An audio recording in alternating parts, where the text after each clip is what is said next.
সম্মানিত সুধীমণ্ডলী, সবাইকে ভালোবাসা এবং শুভেচ্ছা জানিয়ে আজকে আপনাদের সামনে আবারও প্যানিক বোধকে নিয়ে আসলাম। ঠিক আছে? এই হচ্ছে প্যানিক বোধ। ঠিক আছে? এটা এতই বোধ যে সে শুধুমাত্র তার বোধের জন্য বাংলাদেশের মানুষের শত্রু হয়েছে এমনটি না, সারা বিশ্বের গণমানুষের শত্রুতে পরিণত হয়েছে। প্রমাণ চান? আমি এই ভিডিও ফুটেজটি প্লে করে আপনাদের সামনে প্রমাণ হাজির করছি, শুনুন। প্রথম আলো ডেইলি স্টারের ঘটনায় আমাদের দোষটা কোথায়? আমি আপনাদের কাছে বিচার দিলাম, আপনারাই বলেন আমাদের দোষটা কি ছিল? হ্যাঁ, তোমাদের দোষটা কি ছিল আমার তো একটু বলতেই হয়। প্রথম আলো ডেইলি স্টারের সামনে গরু মেরে জিয়াফত করার প্ল্যানটাই ছিল দোষের কারণ। কারণ তুমি নিজের ভিডিও ফুটেজগুলোতে বিভিন্ন সময় বারবার বলেছ যে গরু জিয়াফতের মাধ্যমে হিন্দুত্ববাদের গলায় গলায় ছুচুরি চালানো হবে। হ্যাঁ, ভারতের বিরুদ্ধে এটি হচ্ছে বড় একটি প্রতিবাদ। তাহলে এই কারণেই এটি দূষণীয়।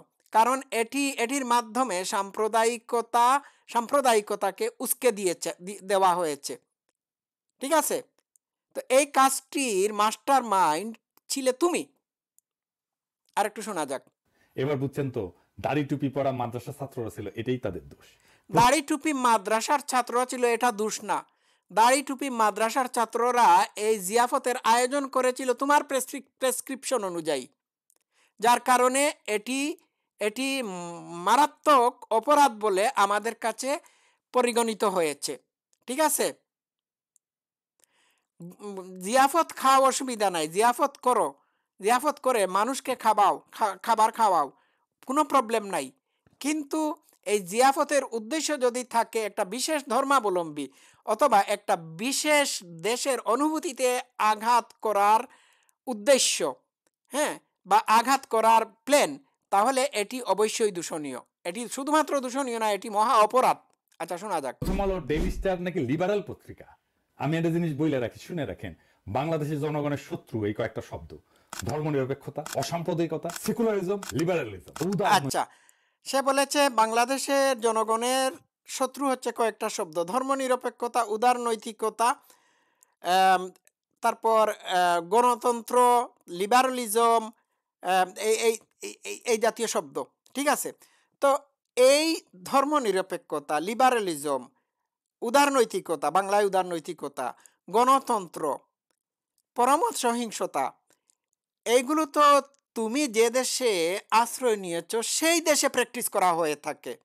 তাহলে এটিও বলে দাও যে তুমি যে ফ্রান্সে থাকো সেই ফ্রান্সের জনগণের শত্রু হচ্ছে এই শব্দগুলো।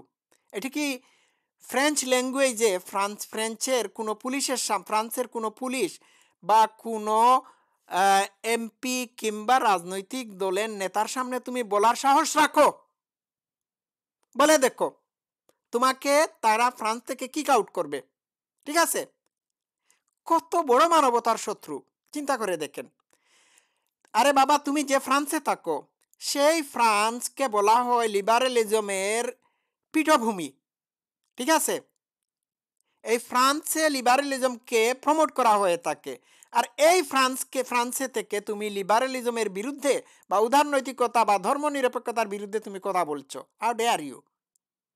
তো দর্শক শ্রোতারা, আপনারা খেয়াল করে দেখেন, এই প্যানিক বোধটা শুধুমাত্র মানবতার শত্রু না, শুধুমাত্র বাংলাদেশের জনমানুষের শত্রু না বা বাংলাদেশের শত্রু না, সে বিশ্ব মানবতার শত্রু।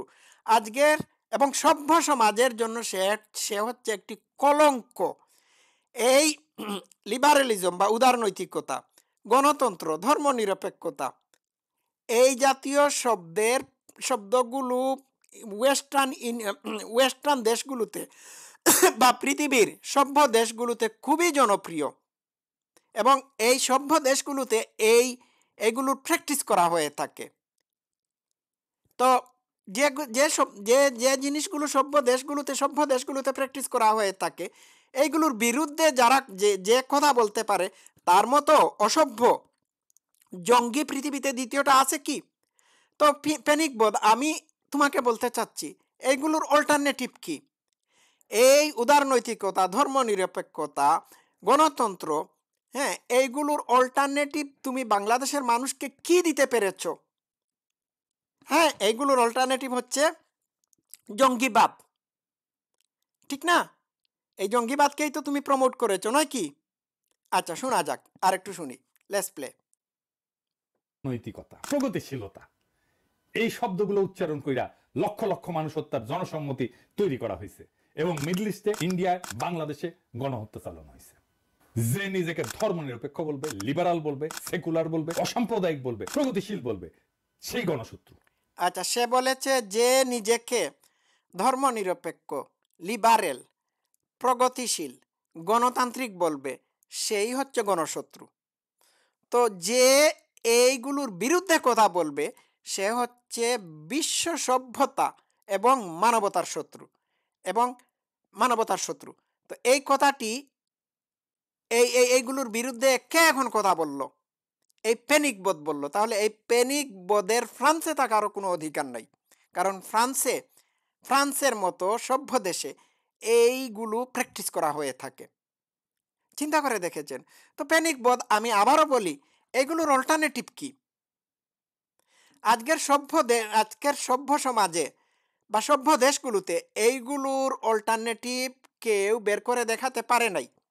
এবং পৃথিবীর সব কয়টা সভ্য দেশ এই এই এই এই এই এই নীতিগুলোর উপর ভিত্তি করে চলে। তো বাংলাদেশ কোন নীতিগুলোর উপর ভিত্তি করে চলবে এগুলোকে যদি বাদ দেওয়া হয়? হ্যাঁ, চিন্তা করে দেখেছেন? এই প্যানিক বোধটা এতই বোধ যে সে সারা পৃথিবীতে যে নীতিগুলোর মাধ্যমে একটা সভ্য দেশ তৈরি করা হয়, সেই নীতিগুলোর বিরুদ্ধে হুঙ্কার ছাড়ছে। তো এই কথাগুলো তুমি ফ্রান্সে বসে বলছো, এই কথাগুলো তুমি ফ্রান্সে বসে ফ্রেঞ্চ ল্যাঙ্গুয়েজে বা ফ্রেঞ্চ ভাষায় ফ্রেঞ্চ সরকারের কোনো প্রতিনিধির সামনে বলে দেখো, দেখো তোমার অবস্থা কি হয়। ঠিক আছে, আরেকটু শোনাই।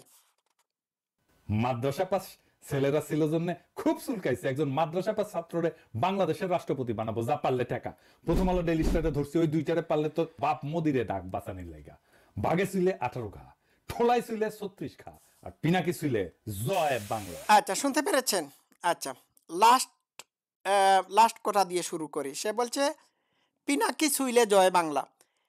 কত বড় বেয়াদব, অসভ্য, স্বাধীনতা বিরোধী, মানে বাংলাদেশের স্বাধীনতা, সার্বভৌমত্ব, মুক্তিযুদ্ধের শত্রু হলে পরে জয় বাংলা স্লোগানকে এইভাবে সে তুচ্ছ-তাচ্ছিল্য করতে পারে। এখন তার দেখা দেখি অনেক স্বাধীনতা বিরোধী চক্রের মানুষরা জয় বাংলা স্লোগানকে ব্যবহার করছে। জয় বাংলা স্লোগান একটা ঘৃণিত শব্দে পরিণত করার প্ল্যান করছে এই প্যানিকবোধ বা পিনাকিবোধ। ঠিক আছে, যে জয় বাংলা স্লোগানের মাধ্যমে বাংলাদেশের মুক্তিযুদ্ধ সংগঠিত হয়েছিল, যে জয় বাংলা স্লোগান দিয়ে আকাশ বাতাস মুখরিত করে আমাদের মুক্তিযোদ্ধারা স্বাধীনতা যুদ্ধে অংশগ্রহণ করে রাজাকার আলবদর পাক হানাদার বাহিনীর অন্তরে কম্পন তুলে বা ভয় ভীতি সৃষ্টি করে তাদেরকে হটিয়ে দিয়েছিল, সেই জয় বাংলা স্লোগানের বিরুদ্ধে পিনাকি কথাবার্তা বলছে। এবং সেই জয় বাংলা স্লোগানটাকে পিনাকি সম্পূর্ণরূপে একটি ভিন্ন স্লোগানে পরিণত করে ফেলেছে। চিন্তা করে দেখেছেন? তো এই প্যানিক বোধটা বোঝা গেল যে শুধুমাত্র মানবতার শত্রু, বাংলাদেশের শত্রু এমনটি না, সে বাংলাদেশের স্বাধীনতা, সার্বভৌমত্ব এবং মুক্তিযুদ্ধের বিপক্ষের একটা শক্তি, এবং সে মুক্তিযুদ্ধের ইতিহাস ঐতিহ্যেরও শত্রু। জয় বাংলা স্লোগানকে নিয়ে যেভাবে সে তুচ্ছ-তাচ্ছিল্য করছে, এ থেকে প্রমাণিত হয় যে সে জয় বাংলা স্লোগান দিয়ে স্বাধীনতা যুদ্ধে ঝাঁপিয়ে পড়ার বিপক্ষের মানুষ। জয় বাংলা স্লোগান শুনলে কাদের চুলকানি হয়? রাজাকার আলবদর, আল শামস এবং পাকিস্তানের প্রেতাত্মাদের চুলকানি হয়ে থাকে। তো পিনাকির চুলকানি হবে কেন? নিশ্চয়ই সে তাদের দূষর, এই সমস্ত জঙ্গিদের সে জঙ্গি নেতা, এই কারণেই তার চুলকানি হয়ে থাকে। তো সে বলেছে পারলে ঠেকান, মাদ্রাসার কোনো কাউকে বাংলাদেশের রাষ্ট্রপতি বানাবে অথবা প্রধানমন্ত্রী বানাবে। তো মাদ্রাসার কাউকে বাংলাদেশের প্রধানমন্ত্রী বা রাষ্ট্রপতি বানালে বাংলাদেশে বাংলাদেশে কি হবে? বাংলাদেশে জঙ্গিবাদের প্রমোট হবে। ঠিক আছে, বাংলাদেশে মাদ্রাসার কেউ যদি প্রধানমন্ত্রী হয় তাহলে বাংলাদেশে মানে ঢিলা কুলুফ বানানো ছাড়া আর কোনো কিছুই করা সম্ভব হবে না। মাদ্রাসার কাউকে দিয়ে বাংলাদেশ চালানো আর সাগি দিয়ে হাল বাওয়ানো সমান কথা। দেখেন না, ডক্টর ইউনূসকে বাংলাদেশের প্রধান উপদেষ্টা বানানোর পরে বাংলাদেশে কি হয়েছে। তো ইউনূসের কারণে যদি বাংলাদেশে এইরকম অবস্থা হয় তাহলে মাদ্রাসার কাউকে বাংলাদেশের প্রধানমন্ত্রী বানালে পরে কি হবে সেটি কি দেখার কোনো বাকি থাকবে? এই প্যানিক বোধ কত বড় বাংলাদেশের শত্রু হলে পরে এই জাতীয় কথাবার্তা বলতে পারে চিন্তা করে দেখেছেন? বাংলাদেশকে যেভাবে ক্ষতিগ্রস্ত করা যায় ঠিক সেইভাবে সে কাজ করে আসতেছে। এবার তার প্ল্যান হচ্ছে মাদ্রাসার কাউকে বাংলাদেশের প্রধানমন্ত্রী বানিয়ে, হ্যাঁ, বা বানানোর সুযোগ দিয়ে বাংলাদেশকে একেবারে মাটির সাথে মিশিয়ে দেওয়া। আপনারা মনে করবেন না সে বাংলাদেশের জনগণের বন্ধু বা শত্রু। আমার মনে হয় সে কোনো না কোনো মানে কোনো না কোনো দেশের ডাবল এজেন্ট হিসাবে কাজ করতেছে, যাতে করে বাংলাদেশকে একেবারে বাংলাদেশকে একেবারে সে নিঃশেষ করে দিতে পারে। এটা কিন্তু কোনো একটা দেশের একটি মাত্র দেশের এজেন্ট না, এটি কয়েকটা দেশের এজেন্ট হতে পারে। আমি বলছি ডাবল ট্রিপল এজেন্ট হতে পারে। বুঝতে পারছেন? বাংলাদেশকে ধ্বংসের দ্বার প্রান্তে সে নিয়ে গেছে অলরেডি। আর একেবারে শেষ করে দেওয়ার জন্য তার মেটিকুলাস প্ল্যান হলো মাদ্রাসার কাউকে দিয়ে বাংলাদেশকে পরিচালনা করা। এটি যখন সে করে ফেলবে, আর যদি করে ফেলবে, তখন বাংলাদেশ আর বাংলাদেশ থাকবে না। বাংলাদেশ একেবারে 100% একটি আফগানিস্তান হয়ে যাবে।